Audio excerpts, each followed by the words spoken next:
Olá, companheiros, muito boa noite. Começando mais um Na Zona do Agrião aqui na Causa Operária TV. Muito boa noite para vocês.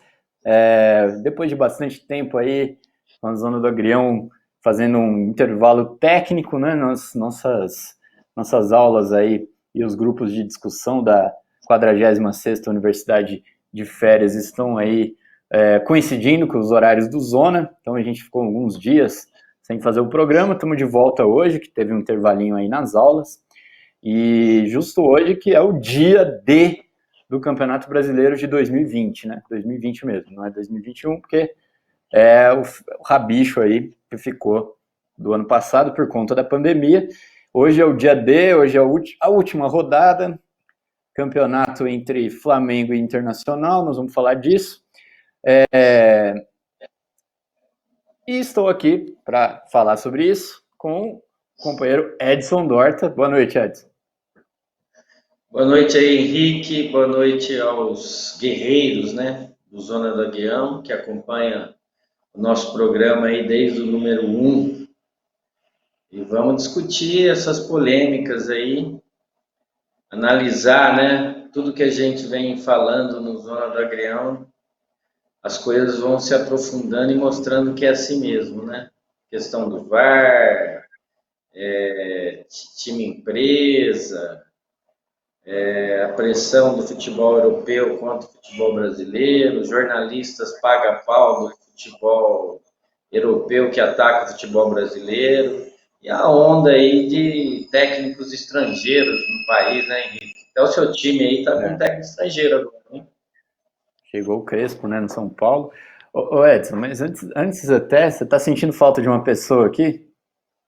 O Juliano, né? Eu ia falar até antes de te Nossa. apresentar.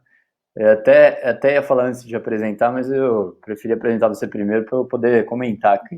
O Juliano não está participando, que ele está indo nesse momento para a concentração do Flamengo, lá no hotel onde está o Flamengo, para dar aquele apoio moral aí para os jogadores do Flamengo que vão sair do hotel para ir para o Morumbi.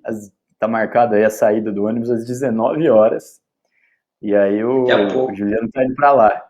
O Juliano está indo para lá. Eu falei para ele mandar imagens para a gente. Provavelmente não vai dar tempo de passar hoje as imagens, porque o programa já deve ter terminado, mas fica para domingo. Vocês vão ver aí as aventuras de Juliano na recepção aí do ônibus do Flamengo. E e aí domingo a gente já vai saber, né? Se ele deu sorte ou se ele vai dar azar, né? Vamos ver. Bom, É, já falando sobre isso, Edson, já aproveita e já vamos abrir o programa já falando disso, porque é o assunto do momento, né? Última rodada do Brasileirão, São Paulo e Flamengo no Morumbi, Internacional e Corinthians no Beira-Rio. Esses são os dois jogos que interessam para decidir quem vai ser o campeão brasileiro desse ano. Antes de entrar especificamente nesses dois jogos, a gente deveria fazer um balanço aqui, né, do que foi o Campeonato Brasileiro desse ano, né? Ainda mais nesse momento de Covid, né, que a gente viu toda aquela palhaçada de dizer que você teria que ter um monte de proteção, não poderia ter futebol, jogadores, vários times, né, tiveram vários jogadores aí contaminados, o pessoal do futebol que foi vitimado aí, né, pelo Covid, né, a gente mencionou aqui no nosso programa o caso do técnico, né, Marcelo Veiga, que estava treinando, se eu não me engano, o Santo André. E a gente viu a palhaçada, né? Não teve. Eles tiveram que retornar pela pressão da televisão, né? Os jogos sem torcida, sem nenhuma emoção, né?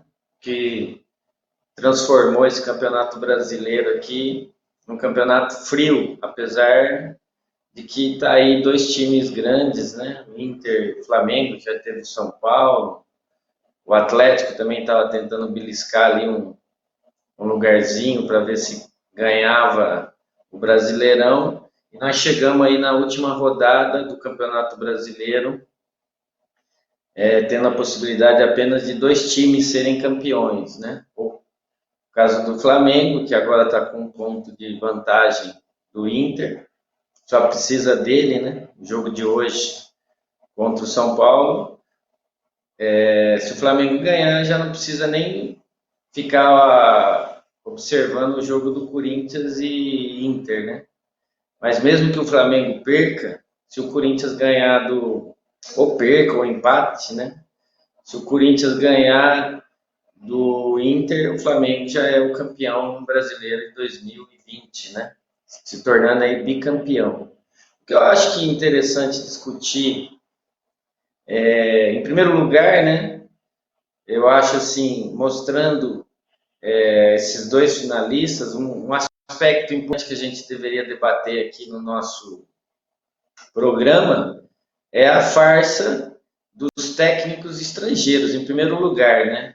Porque a gente recorda muito bem o ano passado, o ano de 2019, o Aue que a imprensa golpista esportiva brasileira, que é paga-pau do futebol europeu, ficou ressaltando, né, e exaltando o técnico português Jorge Jesus, né, dizendo que ele era o fenômeno do futebol, como técnico do futebol mundial, né? Chegaram ao absurdo, muitos jornalistas aí que são paga-pau do futebol europeu, chegaram ao absurdo de cogitar que ele deveria substituir o Tite na seleção brasileira.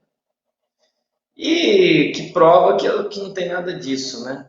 Nós temos agora, de um lado, o técnico do Flamengo, que é o Rogério Ceni, que já pegou o time em crise, né? O Flamengo já vinha numa crise no Campeonato Brasileiro e no início aí do ano, né? Com aquele Domenech Torrent, que eles precisaram demitir, porque o cara não ganhava nada.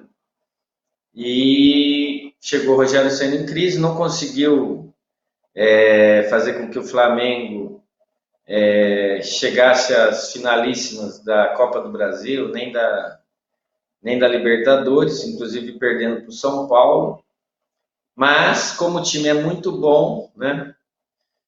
O time está aí despontando como o provável campeão brasileiro de 2020, o que prova que não era técnico, né? O time já era bom. E olha que o Flamengo desmontou, né?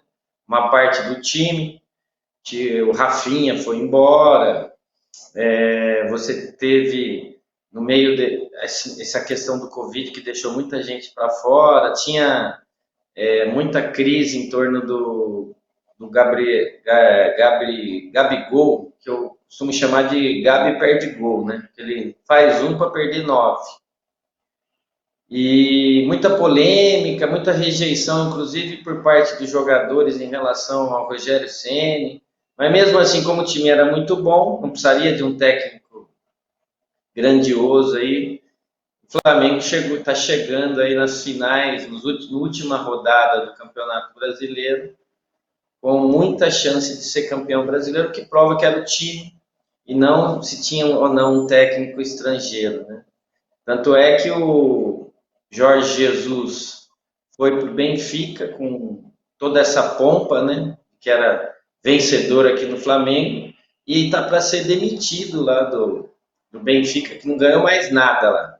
Levou inclusive jogadores brasileiros aí de seleção brasileira, tipo Everton, mas mesmo assim não conseguiu ganhar de ninguém lá, tá um vexame.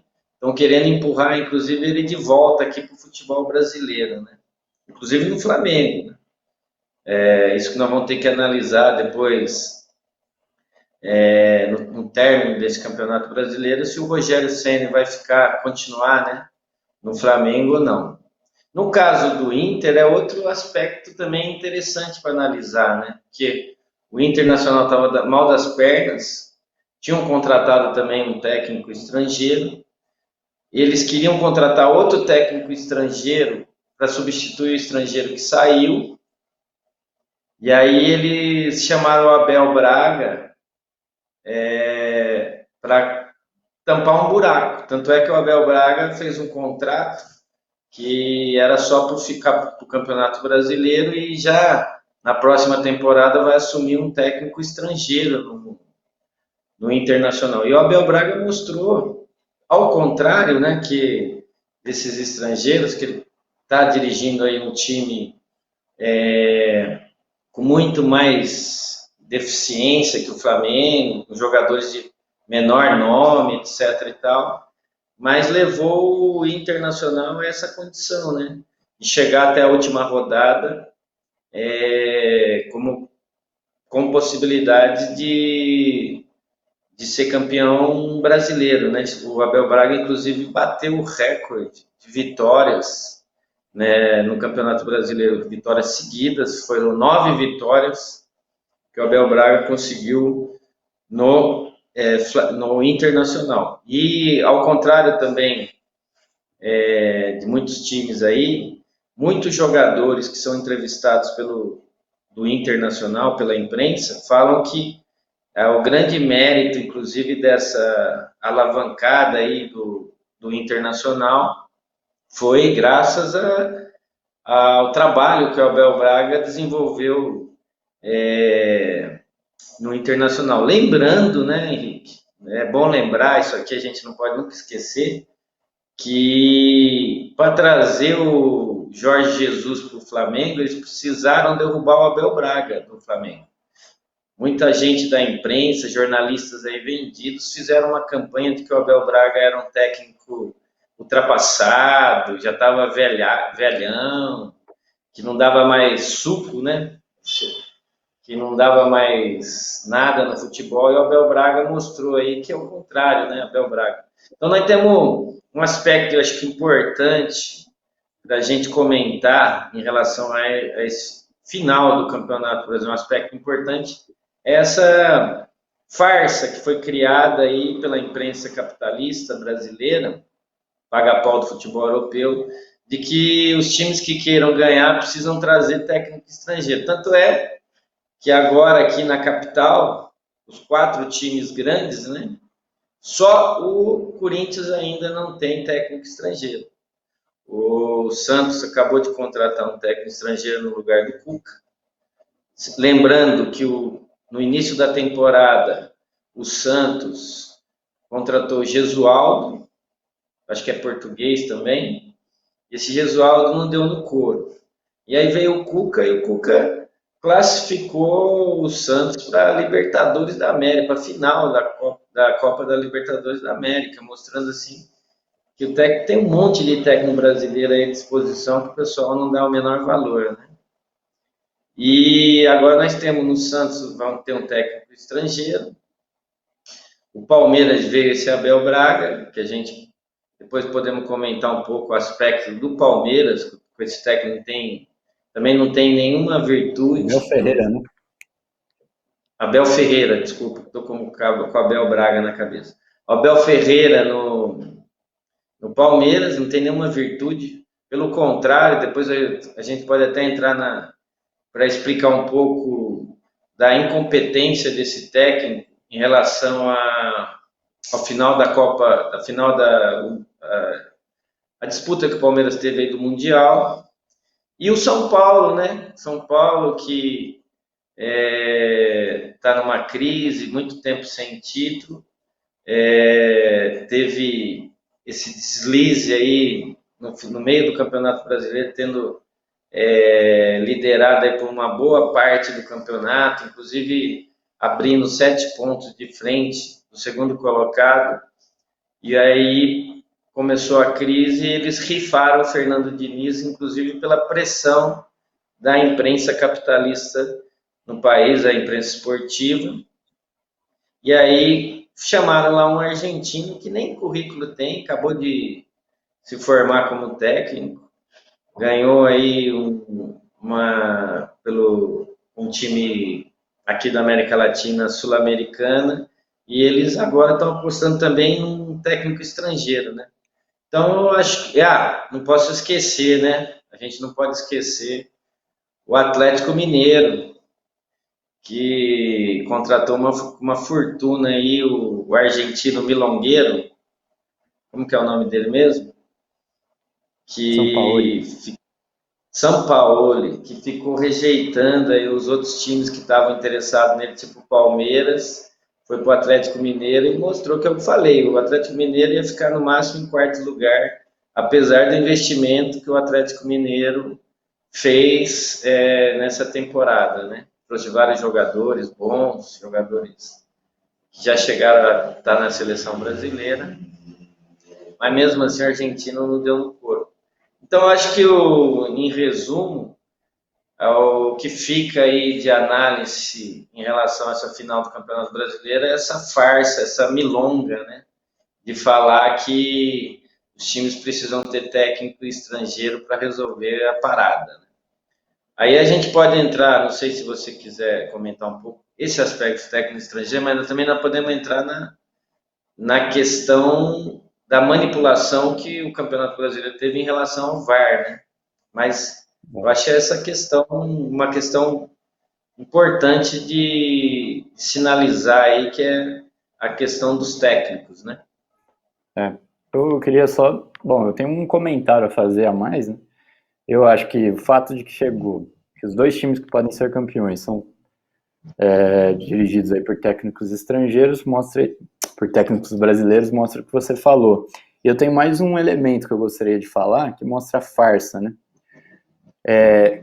Porque qual que é o que a gente vem denunciando, né?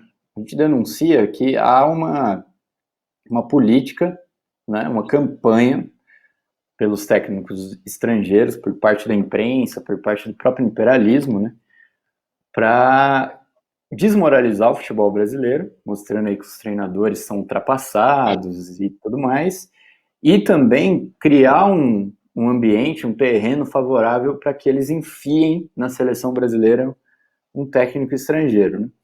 Agora, bom, o Campeonato Brasileiro está mostrando a farsa dessa campanha, né? Finalmente são dois técnicos que são brasileiros que vão ser campeões, um dos dois, né?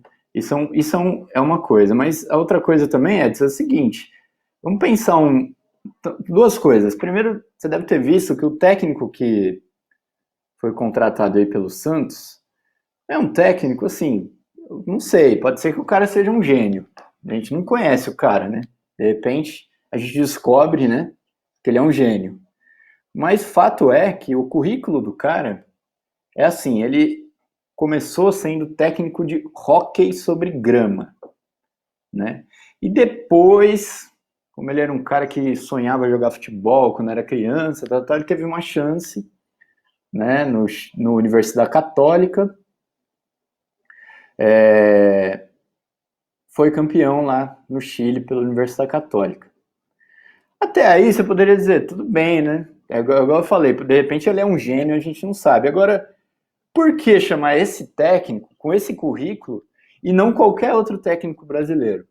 Porque existe uma campanha, né? Óbvio que tem uma campanha, porque você tem que contratar técnico brasileiro, que é isso, que tem um técnico estrangeiro, perdão, porque é esse o caminho, etc e tal. Agora também vamos colocar outro cenário. Igual você falou, dos quatro grandes do futebol paulista, só o Corinthians até agora não colocou técnico estrangeiro para jogar o próximo Paulistão que começa no final de semana. Será que essa fórmula aí do técnico estrangeiro assim, é infalível? Quer dizer, você coloca um técnico estrangeiro, então o time vai ser campeão. Mas como é que o São Paulo, o Palmeiras e o Santos vão ser campeão? Então, quer dizer, é uma farsa, né? Se você colocar 20 técnicos estrangeiros no mesmo campeonato, esse é o caminho para o time se dar bem? É uma coisa, não tem nem fundamento lógico o negócio, né? O que me espanta é isso. O pessoal, eles fazem uma campanha, mas é pura campanha, porque também não tem fundamento lógico o negócio, né? Quer dizer que se você pegar todos os times do Brasileirão e colocar tudo técnico estrangeiro, essa é a receita para o sucesso? Como pode ser isso daí se não tem como você ter 20 campeões ao mesmo tempo, né? Então, quer dizer, é pura campanha, né? Pura ideologia contra o futebol brasileiro o negócio. E mostra que eles estão querendo enfiar goela abaixo um técnico estrangeiro na seleção brasileira também, né? Porque vale tudo, né? Daqui a pouco vai aparecer aí um cara estrangeiro que foi técnico de futebol americano e eles vão falar que o cara é muito bom, etc. Tá, vão contratar o cara, e por aí vai, né? Então, é isso que eu queria também mostrar. Acho que o negócio ele tá chegando num ponto que mostra completamente a farsa e mostra também que nossa, o que a gente denuncia, que é puramente uma campanha, né? É isso mesmo, né? A gente sinalizou essa campanha desde 2014, quando o Brasil perdeu a Copa aqui no Brasil, né? E que já começaram a falar que o futebol brasileiro estava ultrapassado, o futebol alemão era o grande futebol organizado, estruturado, planejado, etc. e tal, que a gente viu que não era nada daquilo, mas a campanha começou aí. Alguns times brasileiros começaram a trazer técnicos estrangeiros, como o dinheiro era curto, né? Eles buscaram aqui na América Latina. Foi o caso do Palmeiras, né? A gente falou vários momentos sobre esse aspecto, né? Que eles trouxeram o Gareca. Foi uma decepção no Palmeiras. Junto com o Gareca veio, sei lá, 6, 7 argentinos, que hoje não tem mais nenhum argentino no time do Palmeiras, né? O Palmeiras, ele, com o Luxemburgo, né? Porque todo o trabalho da Copa da Libertadores e o trabalho que foi desenvolvido nessa temporada, a gente teria que analisar um pouco o que o Luxemburgo produziu no Palmeiras, né? O Luxemburgo foi campeão paulista, Palmeiras naquela crise danada, pressão por causa do dinheiro que foi investido, muitos jogadores, elenco enorme. O Luxemburgo foi esvaziando o elenco, mandou jogadores embora, né, tipo Ramírez, etc. Depois trouxe a molecada da base, né, do Palmeiras, inclusive nesse campeonato eles conseguiram desenvolver uns 5, 6 jogadores que já estão prontos, inclusive até para ser convocado para a seleção brasileira, é o caso do Gabriel Menino, Gabriel Veron, Patrick, etc. Modificou a estrutura do Palmeiras. Palmeiras ficou invicto com o Luxemburgo na Libertadores, né? Entregou o Abel Ferreira o time como o melhor time da Libertadores e o negócio foi se desenvolvendo, né? Em contrapartida, os técnicos estrangeiros, eles não vêm também para fazer esse tipo de trabalho, né? Eles já querem vir para ir para time grande, né? Eu queria ver um técnico estrangeiro treinar tipo o esporte, né? Treinar o América Mineiro, onde o Lisca doido levou o América Mineiro às semifinais da Copa do Brasil, subiu o América Mineiro para a primeira divisão, só não foi campeão, porque também tem muita denúncia lá de que foi favorecido o Chapecoense para fazer aquela demagogia em relação ao acidente que o time de Chapecoense teve com o avião. Então, a gente já vem mostrando esse aspecto, né? E aí o negócio, com a chegada do Jorge Jesus e agora o Campeonato da Libertadores com o Abel Ferreira, nós vamos ter agora uma onda de técnico estrangeiro muito grande, né? Já tem muito técnico estrangeiro aqui no Brasil, coisa que nunca teve antes, né? Os times, inclusive, é o que você falou. Os times, o São Paulo, quando demitiu o Fernando Diniz, você tinha aí umas 6, 7 opções aqui no país para contratar. E eles fizeram questão, por pressão, de entrar na onda, né? De fazer o que a imprensa esportiva vem propagandeando, né? De que o futebol brasileiro precisa de um técnico estrangeiro, quando nunca precisou. Eu queria até comentar um pouco aqui mais um aspecto de vivência. A gente que já jogou bola em time organizado, etc., a gente sabe, o melhor técnico põe os melhores jogadores para jogar. Não é esse negócio de o grande estrategista, saber da tática. Hoje em dia tem até curso, né, de técnico, os caras ficam aprendendo esses negócios que só mudaram o nome, né, que eu já falei aqui, transição, linha de 4, linha de 5. Então, quer dizer, tudo uma forma de enganar o pessoal para dizer que o técnico mais conhecedor dessa estratégia vai se dar bem, quando na verdade o problema se resume no time que você coloca em campo. E até porque muitos jogadores que são muito bons de bola, eles se entendem dentro de campo, né? Você só descobre uma das qualidades dos técnicos brasileiros era descobrir o talento, né? O Tele Santana, que é uma unanimidade, pouca gente fala mal dele hoje, né? Já falaram mal dele em 82. Em 82, na Copa de 82 também já veio essa campanha mais fraca, mas veio a campanha também de que o Tele Santana não sabia nada de futebol, pé frio, etc. E tal. Depois ele comprovou no São Paulo que era tudo conversa fiada, que na verdade ele era muito conhecedor de futebol. E uma das qualidades dele, do Tele Santana, que ele foi jogador aqui no país, foi jogador bom de bola, e ele pegava a molecada, pegava os que já estavam profissionalizados, ensinava cruzar, pegava um cara que só sabia fazer o desarme, falava tipo Doriva, né? Doriva, Pintado, tudo isso os caras passaram na mão do Tele Santana.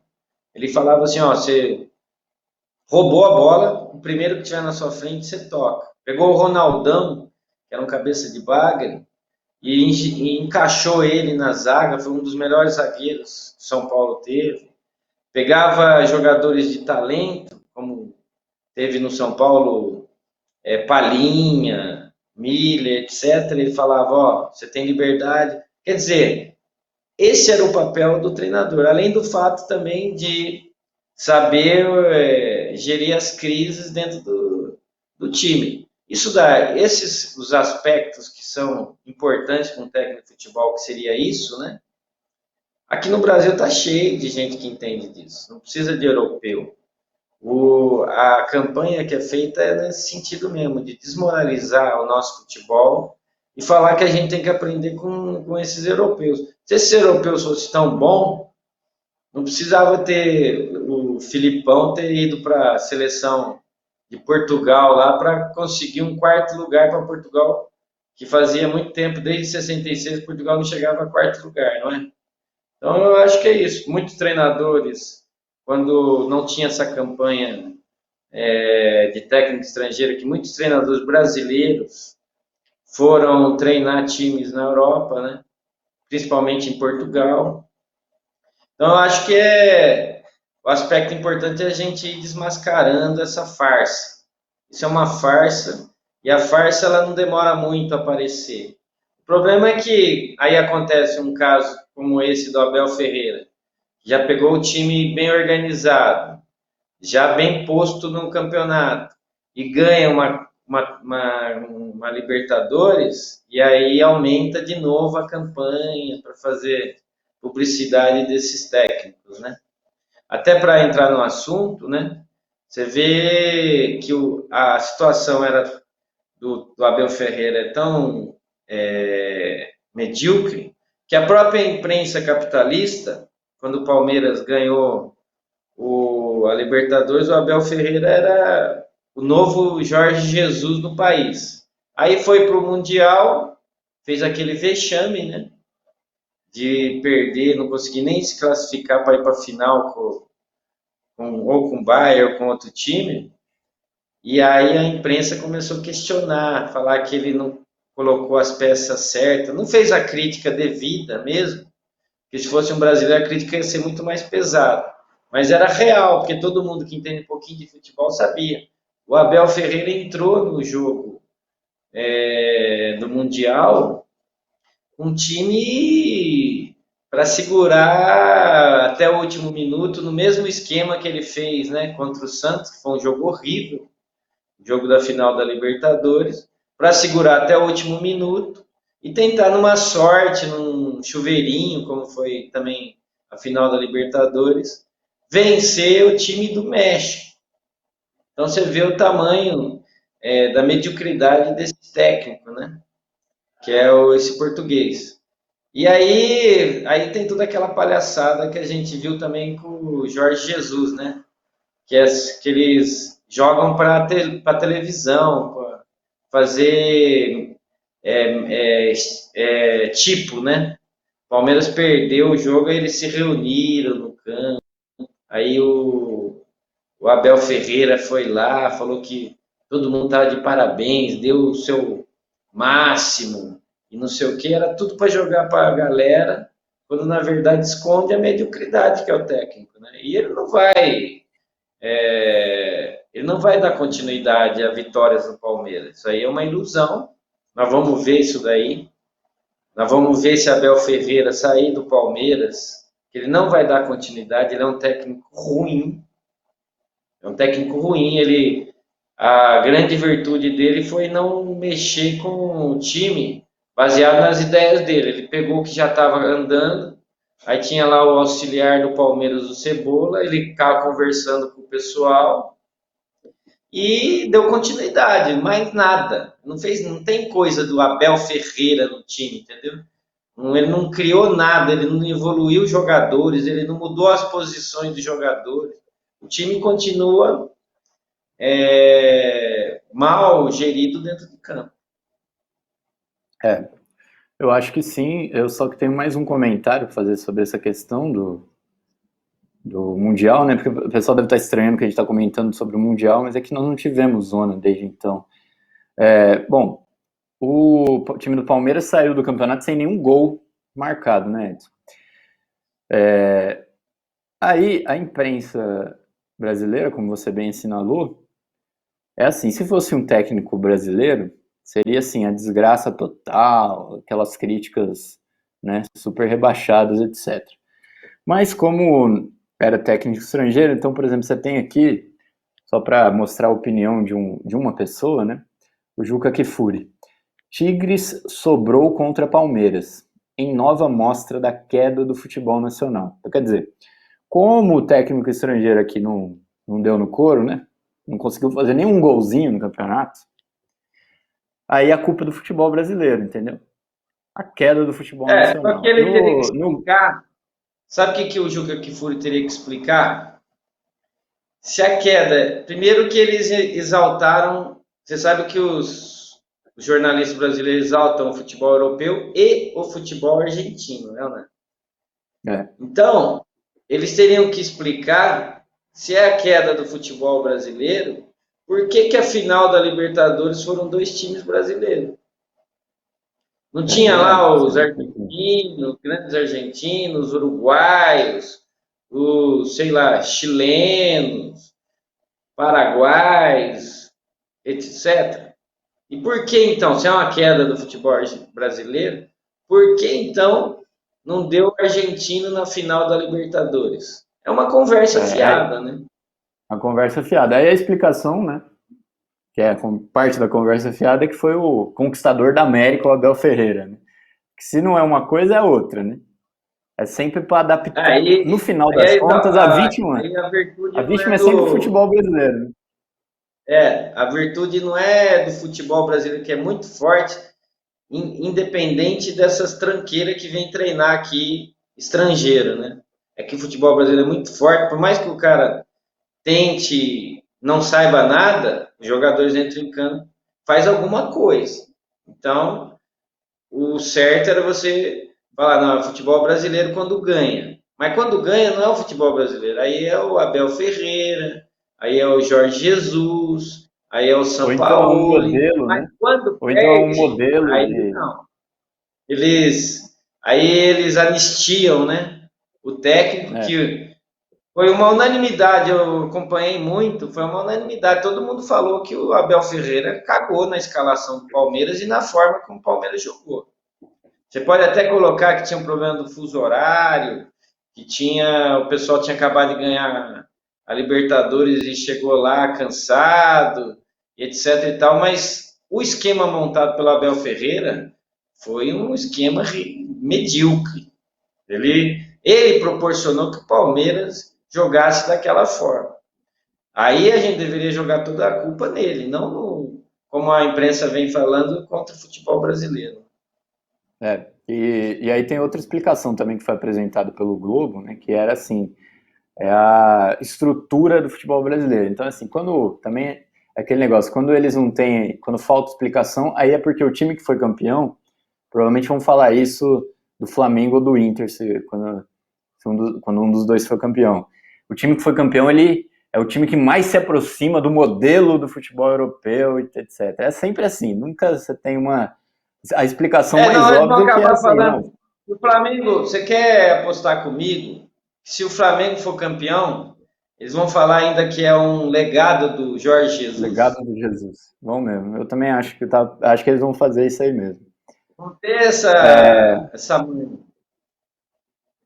Mas Bom, eu também Edson, é o queria seguinte. comentar um pouco o aspecto, queria também comentar um pouco o aspecto que a gente vem retratando aqui, né, do problema da, da influência do capital no futebol brasileiro, né? Porque Vamos lá. o time do Flamengo, na verdade, é o time mais rico do Brasil, né? Acho que ele só quem fica mais perto dele aí é o Palmeiras. E os times que estão sem dinheiro, sem financiamento externo, interno, sei lá, de grandes empresários, grandes corporações, bancos, eles não estão dando conta, né, da situação que a gente está enfrentando, né? Por exemplo, o Corinthians dizem que está uma dívida enorme, desde que houve o golpe de Estado, né? Como o Corinthians teve a formação do estádio meio confusa, tem o problema da própria perseguição que era o time do Lula, etc. e tal, né? Do Estado, o Corinthians ele está naufragando, né? Ele está indo de mal a pior. Aí você pega outros times aí que estão sob a pressão de se transformar em clube empresa, né?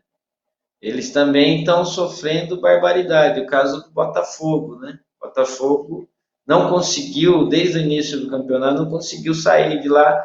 E desde lá vem essa pressão para que o Botafogo se transforme em clube empresa, né? Aí nós vamos ver, possivelmente, um, um, nós tivemos, lembra que a gente denunciou que tinha uma crise no Cruzeiro também, né? Nesse aspecto, o Cruzeiro não conseguiu, pela primeira vez, se eu não me recordo, um time grande cai para a segunda divisão e ele não volta na sequência. Ele vai continuar na segunda divisão do Brasileiro. Isso daí a gente anunciou nos nossos programas aí que havia toda uma campanha, né, para incriminar o time, a diretoria, um rolo aí que a gente não conseguiu analisar direito o que era, mas que é pressão capitalista. O Vasco da Gama é outro time que também está sobre essa pressão, né? Então, cada vez mais o poder econômico está dominando o futebol, né? E aí, obviamente, a gente entrando nesse aspecto, não só pelo fato de que os times menores ou mais endividados ou mais em crise econômica, eles começam a entrar em crise, não conseguem contratar jogadores de nome, não conseguem manter técnico, não conseguem pagar salário, etc. e tal, até porque supervalorizou o salário dos jogadores de futebol no Brasil. Você também tem um aspecto extra-campo, né? Que a gente já comentou aqui, que vem para regulamentar aí a manipulação do resultado, que é o VAR, né? O VAR, por exemplo, o Vasco da Gama mesmo anunciou que nessa temporada aqui o VAR prejudicou o Vasco da Gama no mínimo 20 vezes, né? E ao contrário, a gente não vê esse prejuízo do VAR em relação aos times que estão com muito dinheiro, né? Tipo Palmeiras, Flamengo, quem mais que tem muito dinheiro? O próprio Atlético Mineiro, eles não estão com essa crítica ao VAR, né? A crítica ao VAR a gente só vê os times menores com problemas financeiros, com pressão capitalista. Então nós temos esse aspecto do futebol que tirou aí aquela competição mais, vamos dizer assim, mais justa, né? Em relação ao próprio só o futebol, né? Exatamente. Edson, antes eu queria comentar uma coisa sobre isso, mas só pedir para a produção dar uma olhadinha aí. Eu mandei 2 imagens aí que o Juliano mandou para a gente lá direto do hotel lá do Flamengo. Já mandou? Já chegou? Já chegou já. A produção conseguir passar a tempo. Sobre esse negócio do VAR, não sei se os companheiros viram aí que vazou aí os vídeos do VAR, da discussão dos árbitros do VAR sobre aquele gol do Vasco, ou melhor, gol do Inter contra o Vasco. Foi um gol decisivo para o rebaixamento. Assim, né? O Vasco, para não ser rebaixado, tem que ganhar de 12-0. Então, vou tomar a liberdade aqui de falar. Gol decisivo para o rebaixamento do Vasco. Mas o mais interessante, independentemente do gol, é a discussão do VAR, que é um negócio assim que você vê que não é um negócio sério, né? O pessoal falou assim, o VAR, o vídeo que vai impedir que injustiças sejam cometidas no futebol. Na verdade, é assim, uns caras discutindo, passa a linha aqui, pega outra câmera, vamos ver, tá na frente, não tá, foi gol, não foi? Quer dizer, é uma coisa assim que você simplesmente transfere a dúvida lá do árbitro, tem que apitar junto com o bandeirinha na hora, e transfere para o vídeo. Aí alguém fala, mas pelo menos no vídeo o pessoal pode discutir. Não, na verdade, aí é o que você falou, pesa o poder financeiro, né? Quer dizer, você tem um grupo de pessoas exteriores ao campo, né, ao que está acontecendo dentro do jogo, que vão decidir os rumos do jogo. No final das contas é isso. Quer dizer, a injustiça é muito maior, na verdade, né? Não, aquela cena do juiz esperando o VAR para ver se houve ou não impedimento do ataque do Internacional já foi grotesca, né? Ficou 5 minutos e depois eles inventaram que a máquina, sei lá, o aparelho que media a linha, não era possível de medir a linha. E aí, depois agora que o vazamento do diálogo, né, dentro da cabine, aí é a desmoralização final, né? Mostra assim uma comédia pastelona, né, cara? Os caras não sabem o que fazer, eles ficam perdidos. Eu acho que aí eles falaram assim, bom, para quem que nós vamos dar o gol? Se fosse um time pequeno que tivesse feito o gol, eles anulavam.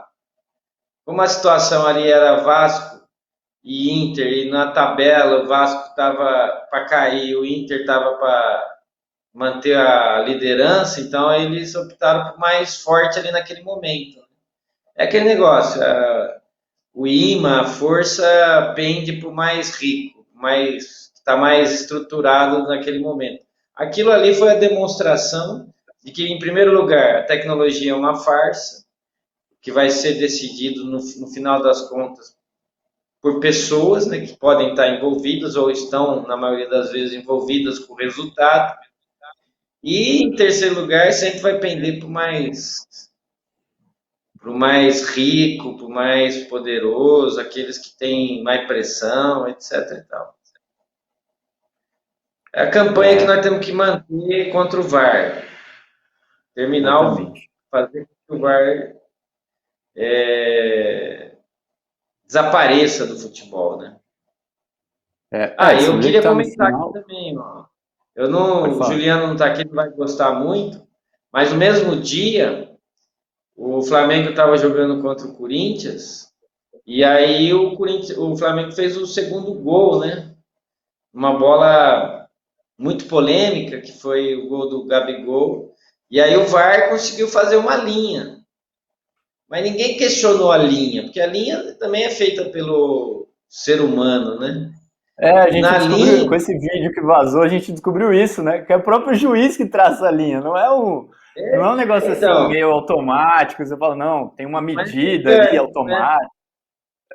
Eles que traçam, eles devem pegar uma régua, um esquadro, riscar com um lápis de cor, sei lá, cara. É um negócio muito artesanal e muito farsesco, né? É.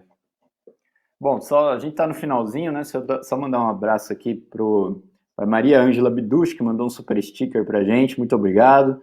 Para Clarete Arias, para o Arthur Freitas, que lembrou uma coisa, né, que a gente acabou não falando, que o técnico do Tigres era um técnico brasileiro. Suemi Stenório, Daniel Santana, flamenguista, aqui tá cheio de flamenguista, né? Daniel Santana, Munique FC também é flamenguista. O Jojo Games também é flamenguista, tá aqui. Binho Leão Santos. Quem mais aqui que temos? Ah, isso Acho aí, que viu? é isso. Queria Walter dos comentar, Santos. Ah, queria comentar o que o Carlos Santos falou aí. Você vê, né? O Tigres, olha como que a o Arthur imprensa fala. brasileira é paga pau. O Tigres entrou, não era um grande time, mas você via que o time bem organizado. E quando o time é bem organizado, mesmo não sendo um grande time, aí você pode dar algum crédito para o técnico, né? Mas você viu a imprensa brasileira falar do técnico brasileiro que Sabe que dirigiu eu os ouvi Tigres? falarem? Sabe quem que eles ficavam falando? Eles Do ficavam falando de atacante. um francês que jogava, que fez gol de pênalti, Gignac. Eu vi o francês. O francês ele fez 3 gols. 2 foi de pênalti. E aí o grande time do Tigre, a grande qualidade do Tigre não era o conjunto, não era a organização, era o craque Gignac, Francês. Exatamente. francês. Exatamente. É um negócio nojento, né? Os caras eles estão condicionados a puxar o saco do europeu. É impressionante, é impressionante. E, bom, boa noite aqui para Angelina Dias também, que está aqui com a gente. Edson, para terminar, acho que vale aqui só uma rápida olhada aqui na tabela, né? Hoje, última rodada. Botafogo, Coritiba e Goiás já estão rebaixados. O Vasco precisa de um milagre para não ser rebaixado, né? Portanto, Fortaleza e o Bahia ainda tem chance de rebaixamento. Se o Vasco perder de 12, ganhar de 12, uma loucura Não ganhar. total. Aí nós temos aqui para a Copa Sul-Americana, até agora, classificados estariam Ceará, Bragantino, Corinthians, Atlético Paranaense, Santos, Palmeiras. E aí, para a Libertadores, Flamengo, Inter, Atlético, São Paulo e o Fluminense e o Grêmio estariam na zona da pré-Libertadores, né? Mas isso aí vai mudar de acordo com os resultados da última rodada, mas só para os companheiros terem uma ideia de como está a tabela, né? E a gente não conseguiu comentar todas as polêmicas, mas domingo a gente está de volta. E nós vamos passar agora, queria que a produção passasse aí. Primeiro, a foto do Juliano, que acabou de chegar lá no hotel do Flamengo. A foto, aí está. O pessoal está lá. E antes da gente se despedir, pode voltar aqui, produção? Antes da gente se despedir, passa o vídeo aí. Então, o Juliano acabou de chegar lá no hotel do Flamengo. O ônibus do Flamengo está saindo para ir para Podia o fazer Morumbi. uma externa, né? Pois é, então. A gente não se organizou para isso aqui, mas ele acabou de chegar lá no hotel e mandou para a gente pelo menos esse vídeo aqui, porque a produção pode passar aí. Aí, Henrique, estamos aqui aguardando a saída do Morumbi para ser octacampeão.